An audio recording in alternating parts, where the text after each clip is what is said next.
Okay.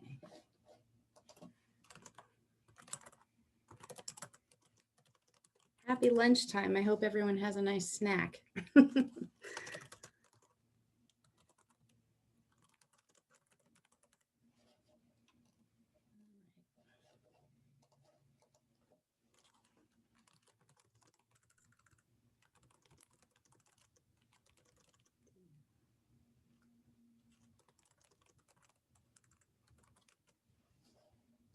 Okay.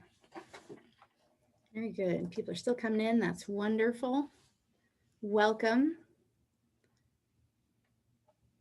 And if you are in the Zoom and you have other friends on Facebook, we're going live there too, so people can see us all over the place. And this will be recorded, or it is being recorded, so then we can show it to you later. You can catch other things you missed as we go through. Right. Let's see.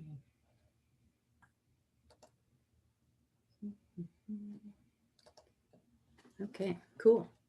Anyway, we'll go ahead and get started. So this is Alternatives to Lawn. This webinar today is sponsored in part by Snohomish Conservation District and also the city of Mountlake Terrace. So we're very grateful for them for their partnership. David, the next slide. My name is Kari Quast. You may have seen me with this mask on at the plant sale. We're the folks that do that at Snohomish Conservation District. Busy time for us and a very weird time with all of the pandemic stuff still in play. Hence, we're doing webinars, and we wish we could be in person with you somewhere in Mountlake Terrace. But we also have found that doing these online has made it more available to people. And then, of course, we can record it. So probably in the future, you'll continue to see us bounce between the two. Next, Dave, thanks. So today, please ask your questions through the Q&A. You'll find that at the bottom of the window. If you have a technical question, you can send me a note via the chat or to David and Laura, but most likely I'll be paying most attention to that. We are recording it, and so if you registered through Zoom, how you're here, I'll be sending that YouTube video out to you afterwards, as well as it will be on the Snohomish Conservation District website and then the Mountlake Terrace website. So what is a conservation district? Very quickly, we are a sub-agent of the state, kind of a special district, like a fire district. We offer free technical assistance to people who all live in our district, and that includes Snohomish County and Camano Island. We've been active here for 80 years this year. We work with both rural and urban residents. Today, we're kind of focusing on that urban side of our world with different ways to have low impact design, rain gardens, and alternatives to lawn. So we're glad you're here for that. But our origins came from farming and working with landowners when the Dust Bowl, when you go back in time, the topsoil was literally blowing away. So we like to protect natural resources and help you do the same where you live. And then upcoming events, we're really grateful to the city of Mountlake Terrace. So we have another webinar coming up for natural yard care on April 14th. So if you have lawn and you want to keep lawn, that's great. We have different ways that you can manage it in a way that protects water, keeps you from using pesticides and things like that, natural ways to protect your yard. This fall, and for the last 3 years, we've been doing something called Orca Recovery Day with the conservation districts around the region.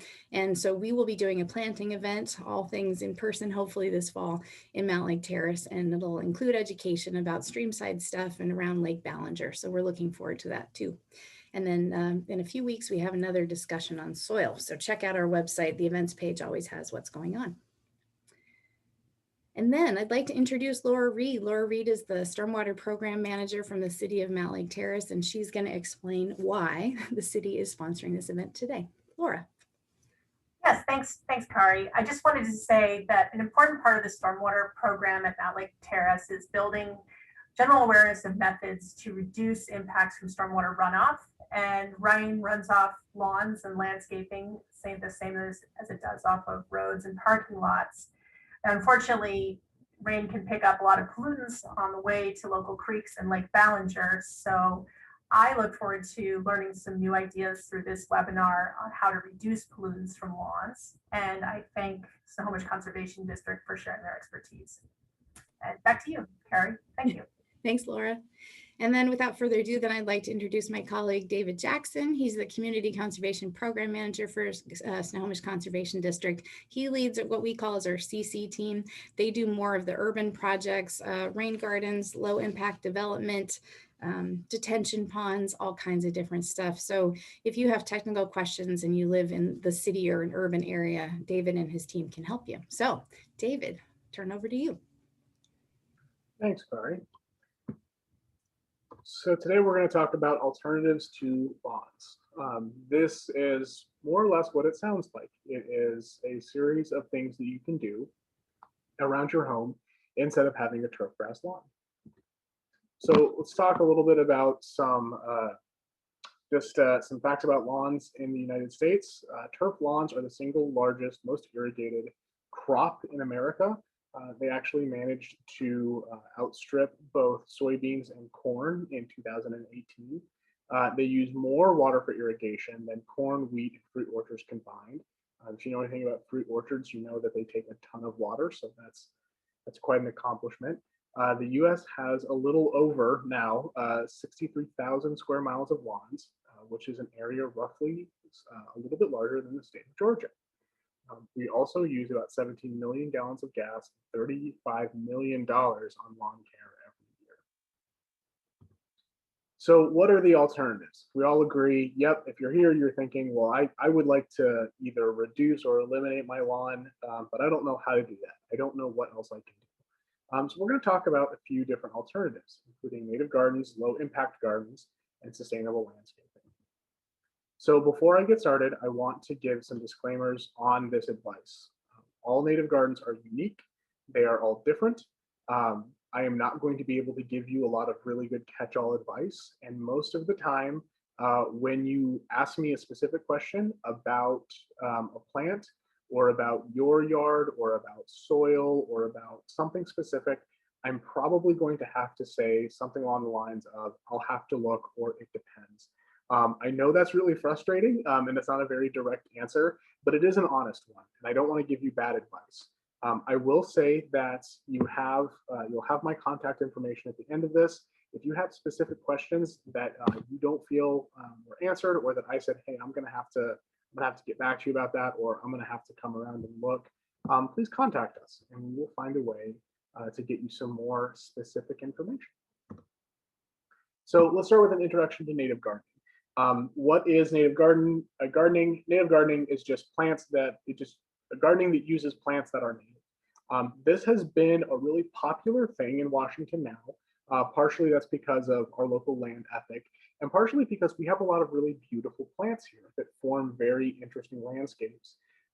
And they tend to look really great. With a little bit of work, they tend to be even, they tend to require less watering, less maintenance, and they look very natural. It's very popular around here, something for which we are very grateful. And despite what some landscapers, and I was a commercial landscaper for several years, may tell you, it's a lot easier to pull off than you might think. So types of native gardening. So we're going to talk about a few different things. We're going to talk about backyard habitats. We're going to talk about rain gardens. We're going to talk about native prairies briefly. We are going to talk about edible gardens, and then if we get all the way to the end and you say none of these appeal to me, I still like nice, level, open greenery, no problem. We're going to have you covered with moss and clover lawns. If that sounds weird, stick with me till the end. I promise I will do my best to sell you on moss and clover lawns. As I said before, there are a lot more different types of native gardening, and they're all very unique. So if none of these really land for you and you think, man, I really want something else, I really want something specific, this kind of thing, no problem, reach out to us. We'll see how we can help you. So let's talk first about backyard habitats. These are one of the most popular because they are great stopping points or even homes for a number of different critters. They're generally very colorful, so things that plants, things that animals like, we tend to like as well. Beautiful flowers, massive flowering trees. You get to watch animals kind of interact, not just with a bird feeder on your window, but also with their kind of native environment, which is wonderful. These are also provide a very important habitat function in the cities. They provide patches, which are kind of stopover points. People think, well, I love monarch butterflies, for instance, but what can I possibly do for them? I live in the middle of the city. That's even more critical, because if you're kind of creating a rest stop or a gas station for those migrating animals to stop over, rest, refuel, and then continue on. And then also it helps all of your neighbors and local farm be more productive, because you're giving habitat for things that help their crops grow. So first is pollinator habitats. I think this is the one that most people think of when they think about habitat, especially all of the stuff that we're talking about, native pollinators now. A pollinator habitat supports different types of bees and other pollinators. It usually consists of lots of brightly colored flowers and trees, which makes it very beautiful for us to see, as well as wonderful and supportive for our pollinator friends. It also can consist of homes and food. There is, oh my gosh, I'm forgetting the rhyme, but there's a rhyme about the three things that pollinators needs, and essentially structure for places for them to live, places for them to gather resources, and the places for them to raise young. And it's like eat, rest, rear. I don't know. I apologize that I forgot. But that's kind of a massive, like, kind of all-encompassing habitat. You give them everything that they need right in your backyard. Mason bees are a great example of this. They're the ones in the top right. They have those little holes that you see. Those are very easy to make, and they attract mason bees, and they're very, very common. It's really important to note that a lot of the native pollinators, most of the native pollinators, they are not, they do not have stingers. They're not dangerous, and they're not aggressive either. We do suggest that just, you stick those things at the far end of your yard, just so that they're not disturbed by people coming by. But they're not a risk. I think a lot of people, especially with the murder hornets thing that we had last year, are wary of inviting bees into their yard, but mason bees are totally harmless. Another thing that you can do is actually plant trees. So trees have, especially flowering trees, sustain bees the same way that other trees do. This poster is one of my favorites, and it used to hang up in my office, and I think I'm going to steal it for my new office because it's just one of my favorite. And it hosts a number of local trees that can support bees. So big leaf maple, if you've got one, a lot of us around here do, fantastic. You're already off and running. Crabapple is another really common one. I have a friend who just recently planted a couple crabapple in her front yard, because when they get older, not only are they great pollinator supports, but they get really gnarled and they look kind of creepy. And some people don't like them for that reason, but some people really do, because it kind of fits their, like, their aesthetic. Is it looks very old and withered and gnarled, and they're wonderful. Pacific crab apples are wonderful native pollinator supports. Flowering dogwood and willows are two also very common plants. We have several native willow species. As long as you're planting them in a place that they're happy, they're wonderful supports for pollinators as well. So another thing is bird habitat. This is, again, trees and flowers. In some cases, ponds. They may support some birds. My parents actually, for a long time, had a great blue heron that would stop over in their pond consistently. One of the great things about ponds is that, and birds in general, is you get to really enjoy migration season. You get really tapped into when the birds are migrating in which direction. And like I said, your yard kind of becomes a rest stop for them. They'll stop over and have lunch with you. It's pretty great, especially with all of us working from home now and possibly a ways into the future. It's a really just kind of a nice distraction, nice little break. And then, of course, hummingbirds. And those hummingbirds, everyone loves them, and they're really easy to plant for. So this is usually a part where I lose a few people. Bats are so misunderstood. A lot of people, they think of bats and they have these idea of these massive leathery wings and these, angry faces. Bats are they're mammals. They're very closely tied to rodents. A friend of mine refers to them as sky puppies because they really are very sweet. Bats in the Pacific Northwest are very endangered, and they also do an incredible job eating mosquitoes. They don't take up a lot of room. They're gone during the day, or they're at home during the day. They're gone during the night. Bat boxes are very easy to find and build. And if you install one on a large enough tree or even a post near your house, you will really reduce the number of insects you have in your backyard. And you'll be doing the Pacific Northwest a really critical favor. So getting habitat certified. Oh, here we go. See, I knew I wasn't. I thought to myself, I'm pretty certain that I noted this somewhere later and I wasn't going to have to remember the rhyme. So getting habitat certified, if you do want to get certified by the National Wildlife Foundation, you need to include food, water, shelter, nursery, which is a place to rear young, and you have to be engaging in sustainable garden practices. Sustainable garden practices are broadly defined as using as few inputs as possible. No fertilizer, no pesticides, as little power tool maintenance as possible, just to protect the wildlife and make it a comfortable place for them. If you go to nwf.org, there's actually a process that you need to go through to put some stuff together so that you can get that certification. It's not a straightforward. It's a very straightforward process, but it can be really lengthy. So before we move on, stop and take a break because it looks like we have a question. I hope that David will talk about how important it is to not entirely remove long trees, but instead leave tall snags when possible to help support squirrels, ags, etc. Absolutely, it is. If you have a very large tree that you are concerned about coming down, you should always talk to an arborist for any tree over about 6 feet tall. Talk to an arborist because there's a lot of things that go into it. But instead of, if you have a big tall Doug fir and it needs to be windsailed and it needs to come down, instead of destroying it entirely, consider bringing it down to a manageable site, drilling some holes in it, and leaving it as a snag, because there's a number of places that will make use of that snag. Similarly, if you have a tree that you're thinking about, well, this tree is getting up and I want to get rid of it for whatever reason, again, talk to an arborist. But there's a number of ways that you can instead of just out and out removing a tree, you can instead turn it into habitat itself.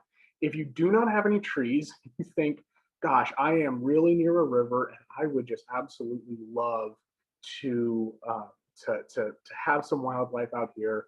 And you're like, I don't think I want to plant any trees. Something, you have some massive aversion to trees. You can also plant or install wildlife poles. This is shocking, and a lot of my contemporaries, when they first saw them, they said, "There's no way that that's going to work. It's just like a big 4x4 in the middle of the ground." Raptors are not picky. They will set up nests on the top of poles, and that is another way that you can very quickly install habitat if you're looking to engage raptors and you're in the right area for it. Thank you very much for that question, Bob. All right, so let's move on to rain gardens. So rain gardens is a big part of what we do at the community conservation team. They capture rain garden from your roof and it's used to irrigate a garden. It's essentially a depression in the ground that is using that rainwater and it's keeping it out of the rainwater system, out of the stormwater system, and it is irrigating a very unique landscape. It allows you to plant a lot of plants that you're not going to find elsewhere. And it is also very easily incorporated in other landscaping. So if you're thinking, well, I want to turn all of this there, I only have this much for a rain garden, no problem. Install that rain garden. You can do the rest of your planting around it, and it'll just look like it's all big natural landscaping. So let's go through the rain garden basics. So you dig a big hole, and then you fill it back up. There was a joke that we used to have when before I was working in government, is call the ditch digger and call the ditch filler. And now a big chunk of what I do for my job is digging a ditch and then filling a ditch. But you dig it down to a specific shape and in a specific way, and then you fill it with a specialty soil of compost and sand that is designed to retain just enough water to support plants, but besides that, infiltrates water very quickly. The plants that are put in there, that are installed in the garden, are special plants that can handle being flooded in the winter and very dry in the summer. They're adapted to our climate cycle. And once they get established, they require very little maintenance. And then additionally, it has a special shape that allows water to gather and infiltrate into the ground, and will retain enough water for the plants, but will also allow the water to go on the ground. I want to take this moment to clear up a very common misconception, which is that rain gardens are meant to fix wet spots in your yard. They are not. If you have a wet spot in your yard, that indicates that the water is not infiltrating quickly. And rain gardens need soil to infiltrate quickly. Now, don't lose hope. There are still definitely ways that native planting and some GSI can help handle those wet spots in your yard. But if you look into a rain garden, you're probably going to be disappointed about how well it can actually address that issue.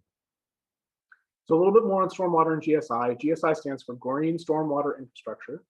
It reduces flooding, pollution, and wear on traditional infrastructure because instead of going into the pipes, into the storm drains, it stays right there on your property and infiltrates.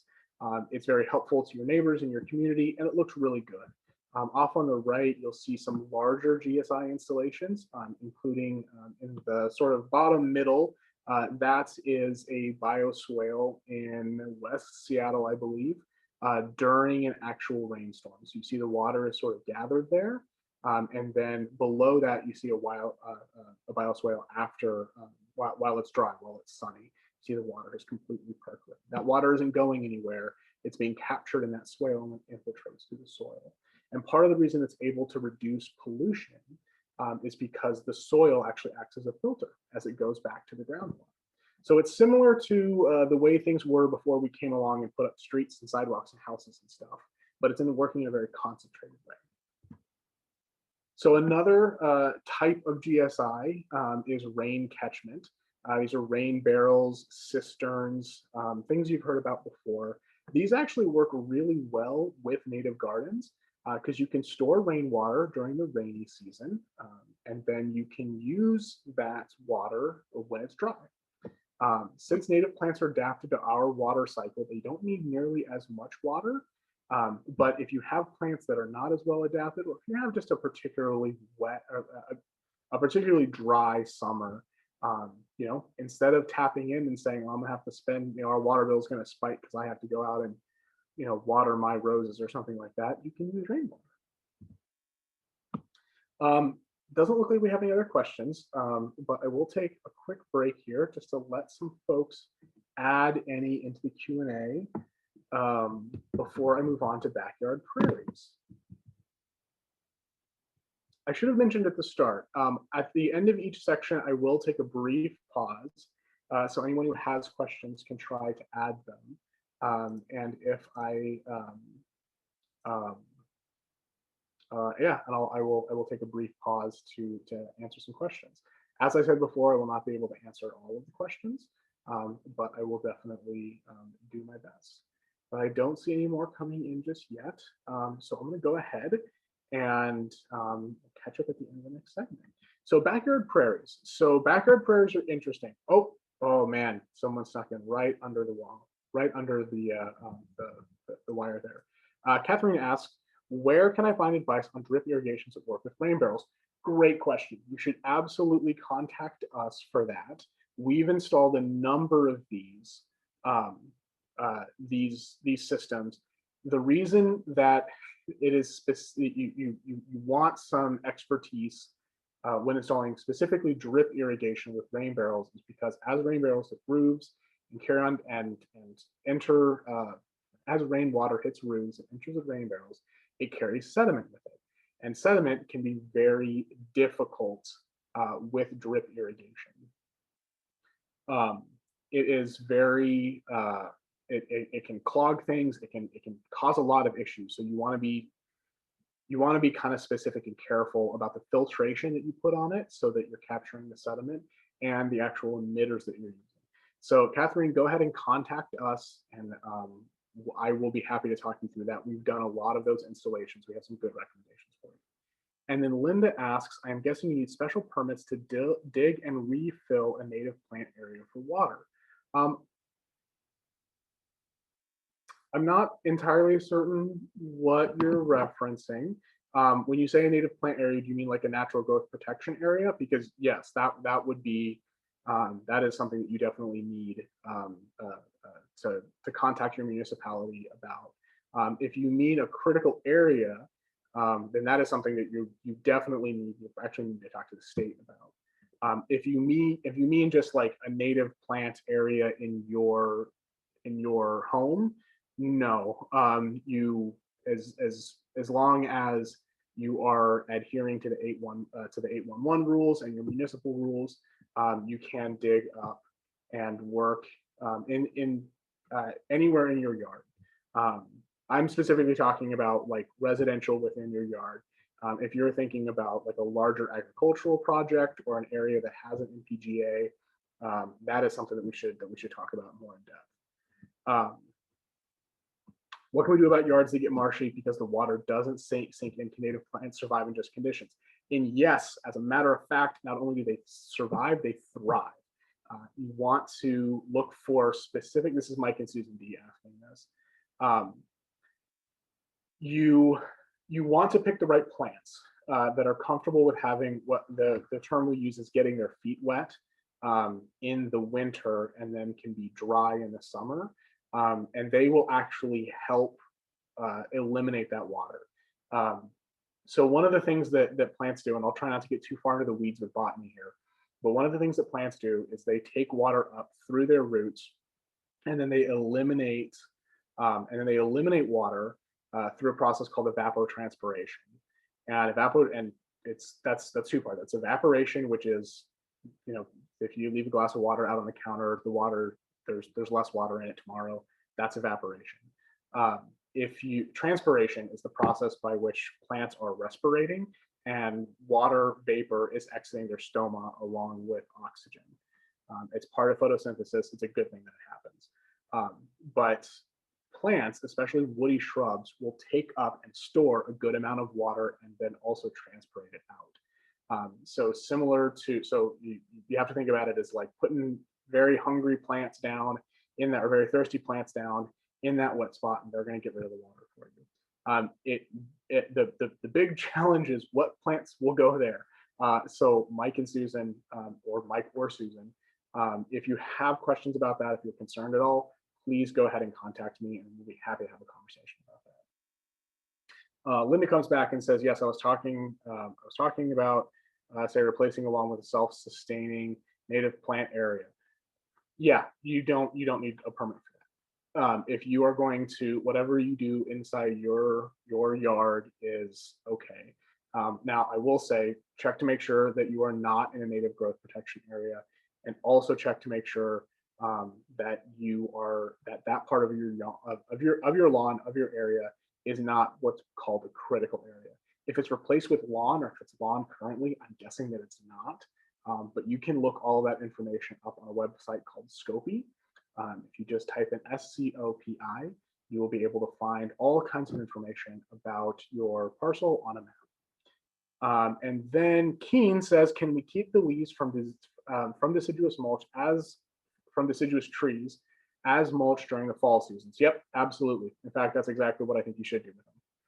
Go ahead and leave them down there, or spread them out over an area that you are looking to mulch. In fact, I'm going to talk about sheet mulching a little bit later when we talk about lawn removal, and I will talk about leaves in that section.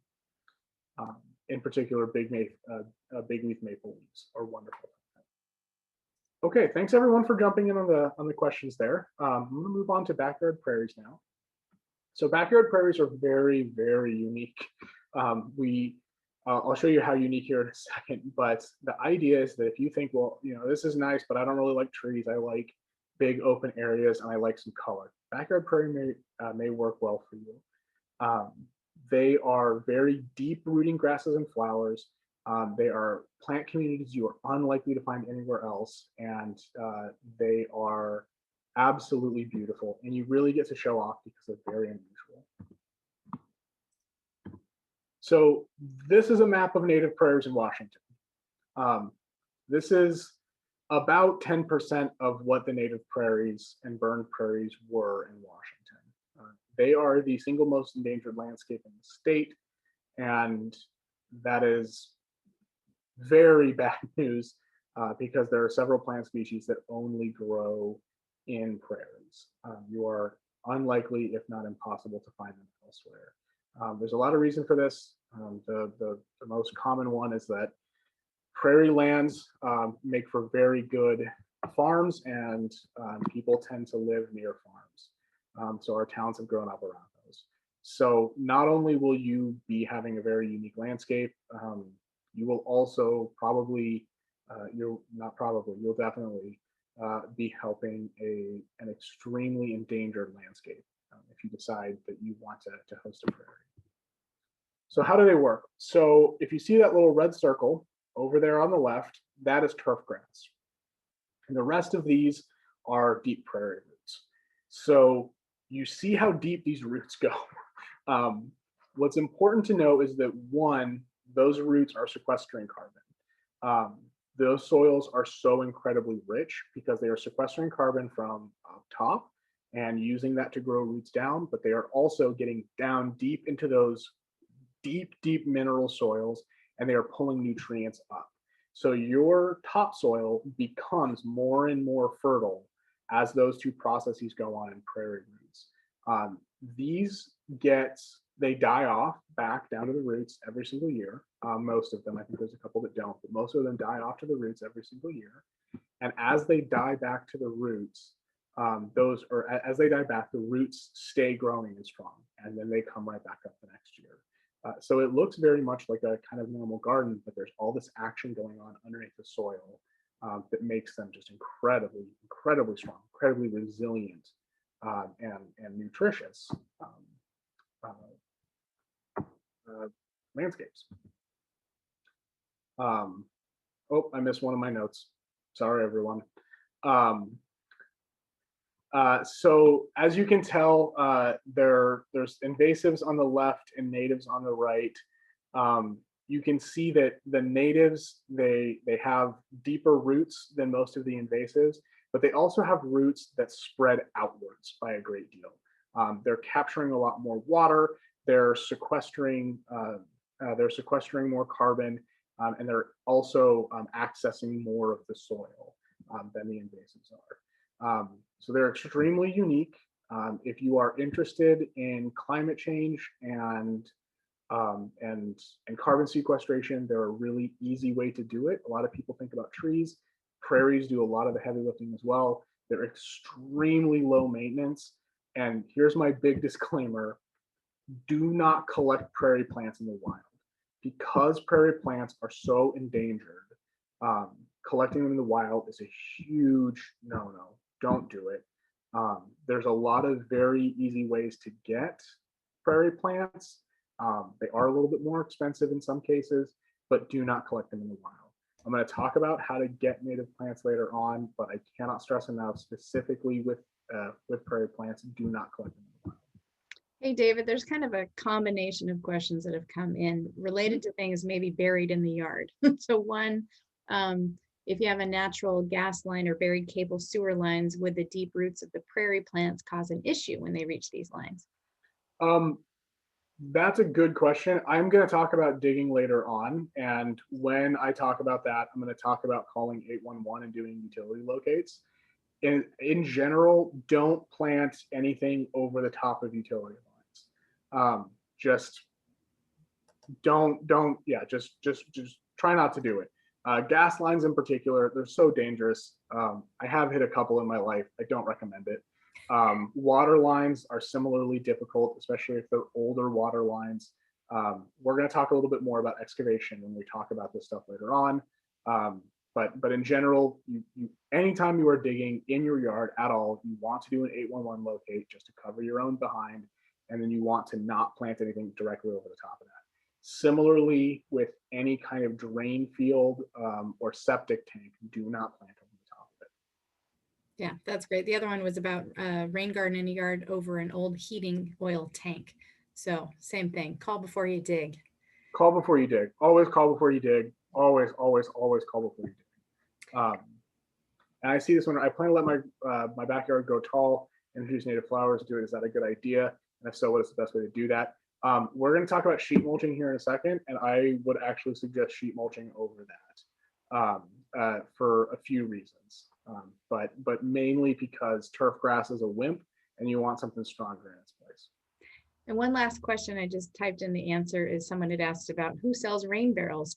And I said, we do. We do. We do. We may not be the best place to go at the moment because we are still on lockdown. But once lockdown is eased and we're able to sell them again, we will be doing sales from our office in Lake Stevens. We also occasionally host events out and around at places to promote their sale and use. But for the moment, we are your best bet, and also we're not doing it probably for another couple weeks or for another couple months until we're able to reopen our offices safely. All right, so let's talk about edible gardens. This is almost always the most popular one. So growing food at home, of course, everyone I think wants to do that. Edible plants are also very pretty. These are the most like labor intensive ones, but they're also some of the most fun because you get to eat when you're done. And if you think, well, that's great, I like the idea of gardening and growing, but I really don't think that I need extra food, no problem. Donate it to a local food bank. You will be a hero. They need all of the fresh produce that they can get, and they are always happy to take donations.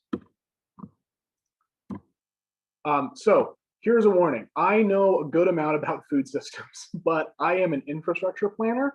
I am not a backyard horticulturalist. So if you want more information, oh, sorry, this just bummed me out. Joe is no longer my office mate. We got offices split up during COVID. That's a bummer. Sorry, I didn't catch that in my earlier review. But you do want to call Joe. He is a great resource for this stuff. He is on my team, and I will be more than happy to disseminate his number, and he can answer some of the more technical questions that I may not be able to. So starting with lawns for food, or lawns to lettuce, as we call our program, or farm your yard, I think is another one that I've heard, which is great. I saw one earlier today. It was a little bit more inflammatory, and I'm not gonna repeat it, but along those same lines, there's several different ways to do this. Raised beds are one of the easiest ones. You see those down there at the bottom. Food forests are similar. The idea is that you are growing food at all levels. So you have a tree that is producing food. You have vines that are producing food, and then you have bushes and flowers that are also producing food. And you just kind of stack it at all levels. That works really well with something called companion planting, which is there are certain plants that go well with each other. And there's a ton of native foods. The Tulalip tribes have done an incredible job classifying all of the native foods that are eaten, were eaten in antiquity by tribes, still eaten today, and then practices for preparing them.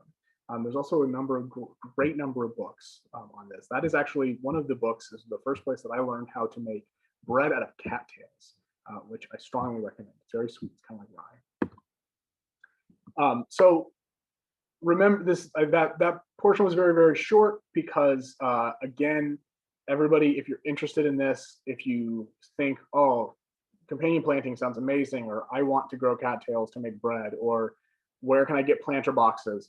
Please call Joe. Joe knows more about this. Joe can set you on the straight and narrow and answer a lot of your questions. All right, so I'm going to blow through clover lawns really quickly before answering questions again. Clover and moss lawns are very fast, and then we'll do another round of questions here in just a second. So clover lawns are awesome. They are pollinator supports because clover is a nitrogen fixer. They also really enrich your soil. They're really great for pets because they're not toxic. They still provide like a lot of structure, but they aren't grass. They're very easy to maintain. They don't get particularly tall. if you are just absolutely desperate, if like mowing the yard is, if you have one of those push mowers and you're like, I really, that is my workout, clover lawns are a great option for you. They're really beautiful, and clover is usually one of the first foods that are available for pollinators, so they're very important. Moss lawns. Sometimes people call me and say, how do I get rid of moss on my lawn? And I say, you called the wrong person. I love moss. If you also enjoy moss, you can leave moss in your yard or encourage it to grow more. It grows good in wet, shady areas. It doesn't get tall. Moss is non-vascular, so it doesn't form these massive structures. It's also really good for pets. If they're running around, like my cats do, or like my friends' dogs do, they will tear up the moss as they go, but it'll quickly recolonize the area. If you, yeah, it's a really great way to just kind of create a very nice, unique green understory for your yard. I always get people asking me, how do I help moss grow in this area? Patience is one way. Soil and shade, or wet and shade, is another way. There are ways that you can increase that. You can increase the production. Some of them are very gross. Some of them are very fun. But there are a number of ways to help moss grow. So before I get into how to create a native garden, I will take a break and answer some more questions.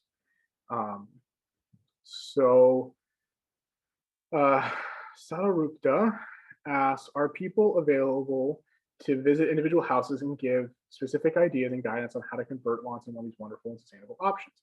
What is the cost for that? So I'll answer this backwards. First off, the cost is nothing.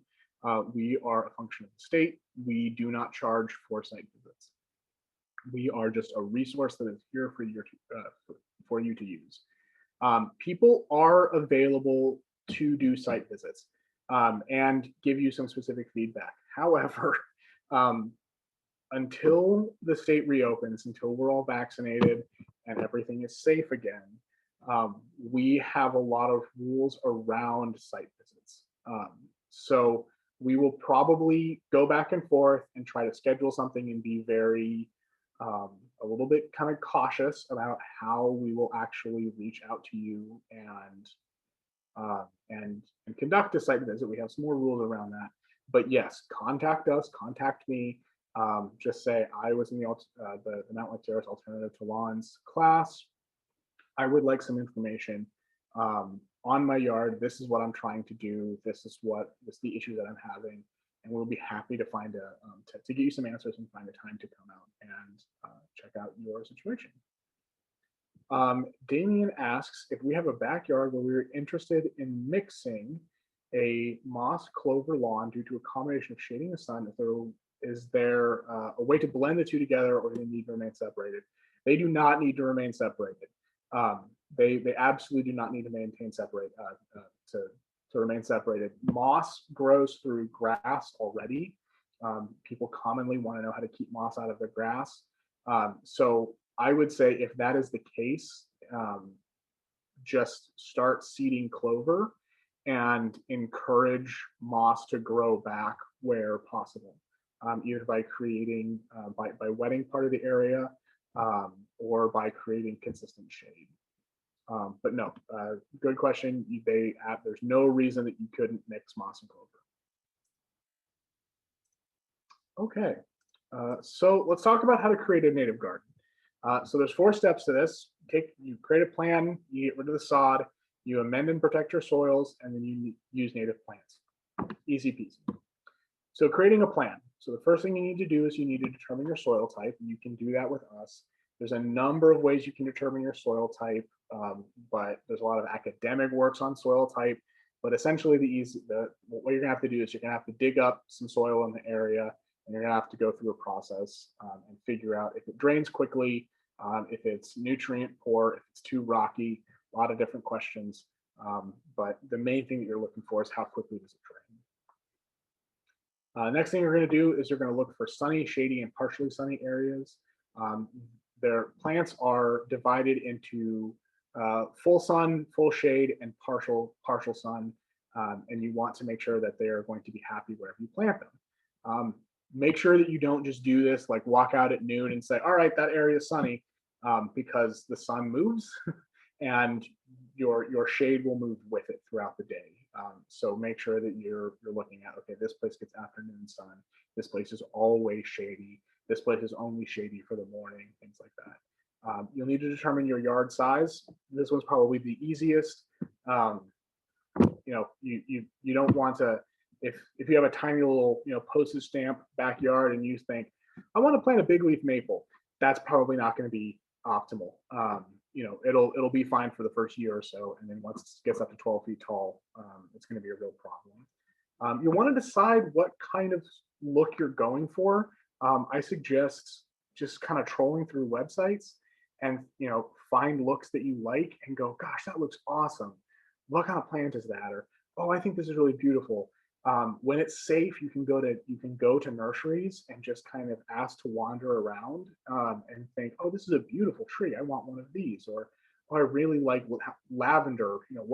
What goes well with lavender? And just kind of start, freehanding it. Speaking of freehanding, the next thing you do is you start sketching. You don't need to have any kind of art skills. Even the picture that there on the bottom is probably overkill in terms of what's actually required. We do all of ours in CAD, and that's probably not necessary, honestly. Most of what you need is just something that you can refer to. Similar to like your handwriting can be messy because you're the only one who needs to read your own notes. You don't really need to worry about sketching being beautiful for anybody else. So how to pull up your sod. This is one of the biggest ones. People say, I hate my sod, but I don't know what to do. So the fastest way to do it is to get a sod cutter. But sod cutters can be kind of a pain to run sometimes. They aren't expensive to rent, but they will be a little bit more pricey than some of these options. And then you have to do something with the sod. So if you have all of that stuff together and you think, I want to get rid of the sod right now, you can get a sod cutter. More likely, what you're going to want to do is you're going to want to sheet mulch. So there's kind of 3 levels of sheet mulching. One is newspaper. It breaks down really quickly. It's not particularly strong, but in some cases, if you just have turf grass, it might be able to do the trick. And the next one up is cardboard. That's the one that I typically recommend. It's a little bit more sturdy. It's a little bit more hardy. It will eventually break down, but it'll cover everything for a while first. The next one is burlap. Burlap doesn't break down for a really long time. I suggest burlap for things like walkways when you really want to keep the grass down and you're not going to plant anything over the top. And then once you put whatever material you want to use down, you want to get some wood chip mulch and put it over the top of it. And that's about as easy as it is. You can either buy wood chip mulch or you can have it delivered. Or you can have it delivered by an arborist. We'll talk about that in a second.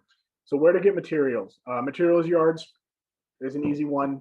Find a material yard near you and go out and buy it. You can do it yourself. You can create your own compost. You can create your own wood chips. Again, that's something that's a little bit more intense, requires a little bit more know-how, but it's definitely doable. Recycling, that means composting or actually just recycling your own materials, putting those Amazon boxes putting those Amazon boxes to use. Arborist chips is a great way to do it. There's an app called Chip Drop that will actually direct an arborist to your location to dump chips after like a chipper truck after they've brought down a tree. That is a wonderful, wonderful resource, but you have to be very specific in what you want. If you're curious about that, I'm more than happy to go into some more detail about exactly what to tell them. But it's a great resource. You just need to be specific. There's one exception to this. You cannot make your own rain garden mix. Please don't try. It doesn't work. There's a reason that we buy all of our rain garden mix, and the reason that we don't bucket mix any of ours. It's just not a good idea. Acquiring plants, native nurseries are number one. Those are the places you want to go. Support local businesses. They usually have provenance for the plants, and ask about them. And if they've acquired them sustainably, that's a great idea. You can go harvesting. You used to be able to do this a lot more often. They would actually have groups that would go out harvesting. You would basically clear a bunch of plants out of an area that was going to be developed, and then you'd be able to take some of those home. Those are called salvaging events. Don't go just pulling up plants on your own. Don't go to a park and think that's a beautiful hydrangea and dig it up.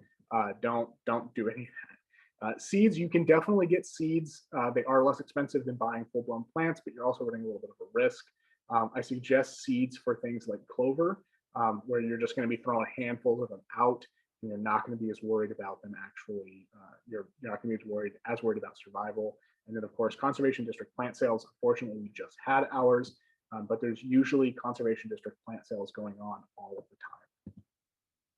So here's a couple of resources that I want you guys to know before we wrap up. The first one is, if you are going to embark on this work, there's a book called Grow Your Own Native Landscape. You can find free PDFs of it online. It was put together by Washington State University. It is one of the best handbook manuals that I can possibly recommend.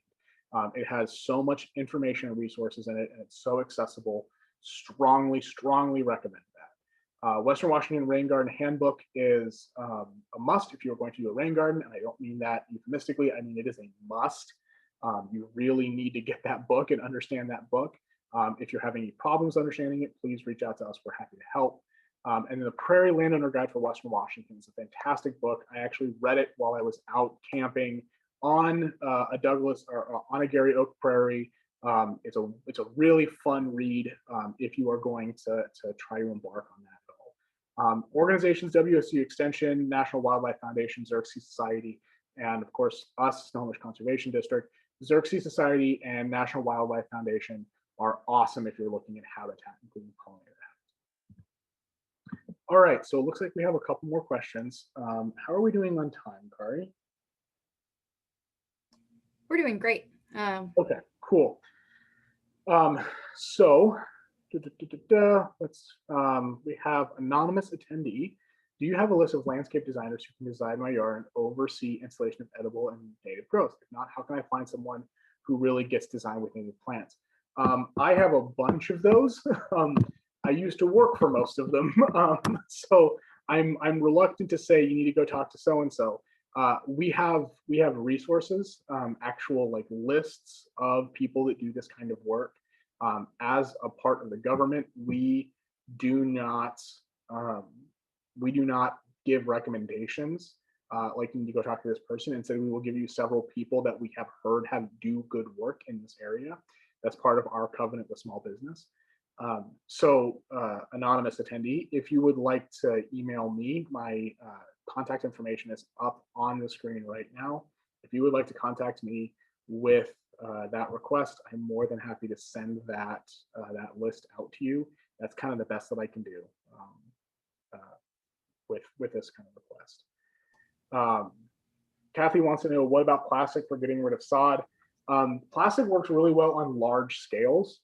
It doesn't work as well. So the idea is you basically put down clear plastic, you weight it or staple it at the ends, and then it denies water to the areas of the yard while also increasing the temperature, and essentially cooks it out without, as it's starved for life. The reason I don't really like doing that is because the plastic that actually works well is expensive, and it's expensive in small quantities. It's not expensive once you start getting up in quantity. And so if you're doing, like I helped somebody build a farm one time. They wanted to get rid of a bunch of that, area that was all grass, so that they could start putting in different food guilds. And I think we ended up using about an acre's worth of plastic to get it down. And at that range, it was very cost effective, because we could essentially just we could buy the plastic in bulk. It's different when you're trying to get a small amount. I think that it is better to instead just go with sheet mulching and then plant directly into the sheet mulch. So put down cardboard, put down wood chips over the top of it, and then just cut an area out of the cardboard and plant directly into it. And once you do that, and the plants grow up over the top of this, by the time that the cardboard has broken down and the chips have broken down, the grass is dead. There's nothing to come back up with, and anything that hasn't is going to be shaded out by the existing trees or by the existing plants. So you definitely can do it, but I don't think it's a lot more work, and I don't think it's as effective. Additionally, you're not able to plant into that because that'll disrupt the process, and you're also not able to, like, you have to take it back up with the cardboard and with the cardboard sheet mulching. You put it down in place and then just leave it, and it's going to break down before you have to do anything else with it. Aaron Murray asked, I would love to hear what we should request with chip drop. All right. So like I said, chip drop is a fantastic resource. I strongly recommend it. You want to do a few things. I believe there's still a box on there that says contact me before dropping. And the questions you want to ask are, what is it wood chips of? As in, what did they just cut down?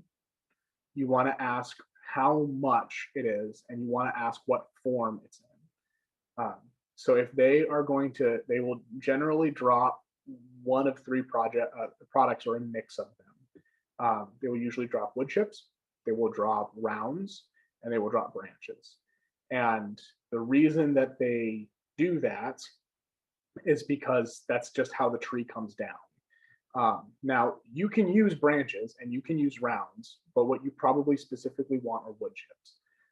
So if they say it's wood chips and rounds, think about, all right, what will I do anything with the rounds? Are they anything that I need?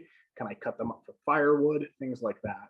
And if they aren't, be comfortable saying, yep, sorry, never mind, that isn't going to work for me. When you tell them how much, for an average sized yard, you won't need more than probably 2 yards, 3 yards at the most.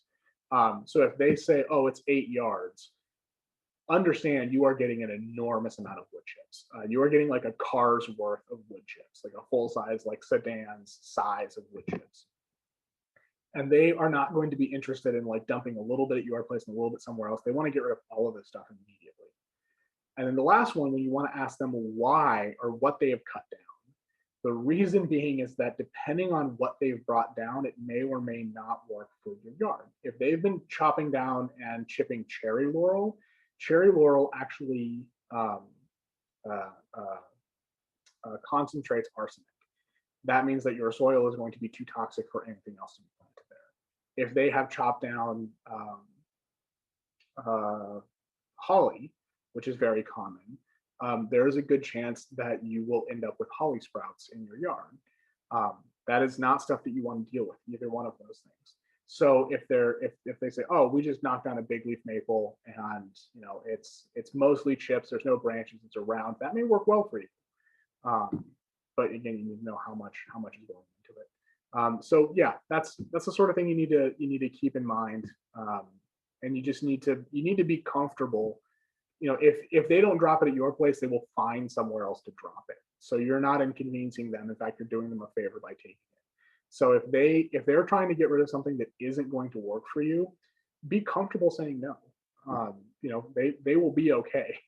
But if it can be a really wonderful resource if they have what you're looking for. David, I would just add to that we had chip drop to our, third of an acre property, and they will keep dumping them until you say stop. So yes. Truly, if it's nice to be home, if you can, they'll usually let you know when they're coming, but then have a place where they can go. In our case, we put them on tarps, and so we've been able to move them around, but it was a significant amount of chips. They're great, but yeah. And if you can coordinate with your neighbors to split up loads, awesome, do so. Because that is an easy way to, if somebody brings out a big old Doug fir and they say we have 12 yards that we want to dump, I think chipper trucks generally max out around 10 to 12 yards. If they say, we want to dump all 12, run around to your neighbors, find out if anybody else wants wood chips, and maybe you guys can take an entire truck. Or maybe there's a park down the street that needs to hang on to it. Or maybe there's a community garden that you guys want to start, and you want to hang on to 6 yards so that you can do the walkways in there. There's great uses for this stuff. You just need to be really clear on kind of what you're getting yourself into. The last thing that I want to do is give anybody a resource and then have them curse my name because they can't get rid of all of these dang wood chips. All right, so anonymous attendee says, our backyard doesn't drain very well. We get standing water during extended rains. Any suggestion? A French drain was put in years ago. Yeah, tons of suggestions. But in order to give you the right ones, I need to actually see kind of what's going on and very likely put you in touch with my engineer, Derek. So again, my contact information is up on the screen. Contact me directly. Be more than happy to help you out. And then I think that's it, and we're out of time. Yeah, I also just wanted to encourage, I've put some of the links for some of the topics that David's talked about in the chat, and you are able to save the chat so you can get to that later. And again, for those that registered via Zoom, you'll see I'll send out the YouTube video after the fact, and David's contact information is there. And then I also will include Joe's so you can get in touch with him about lawns to lettuce as well. So yeah. Joe would love nothing more than to talk your ear off about lawns to lettuce. So please do not be shy in getting in touch with us about that. That is the #1 piece of feedback that I always get is, can you talk more about edible gardens? And someday I'm just going to have to bring Joe along and have him do that portion. All right.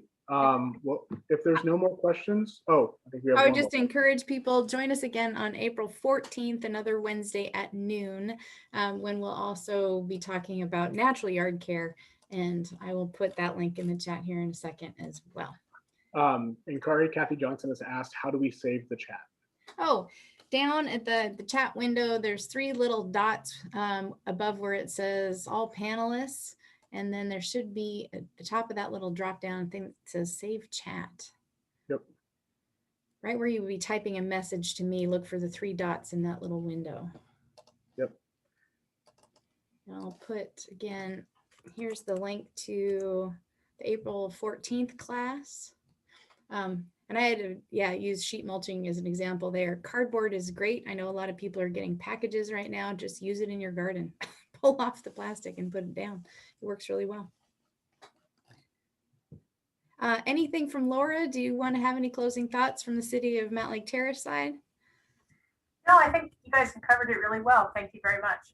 Thanks. Always happy to do so. It looks like we have, that was how we say in the chat. There we go. All right. Well, thanks everyone for coming. I know that, noon on a Wednesday is not always the easiest time to get away. So we really appreciate you taking the time with us. Like I said, my contact information is right there. Please reach out to us.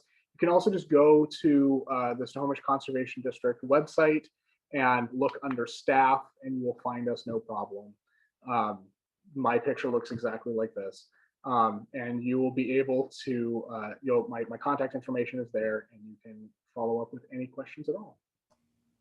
And you're welcome, Sally. Thanks, David, so much. Thanks, Laura and the City of Mountlake Terrace for hosting us today. And we'll see you again in April. Thanks, everyone. All right, thanks. Have a great Have a great day. Bye.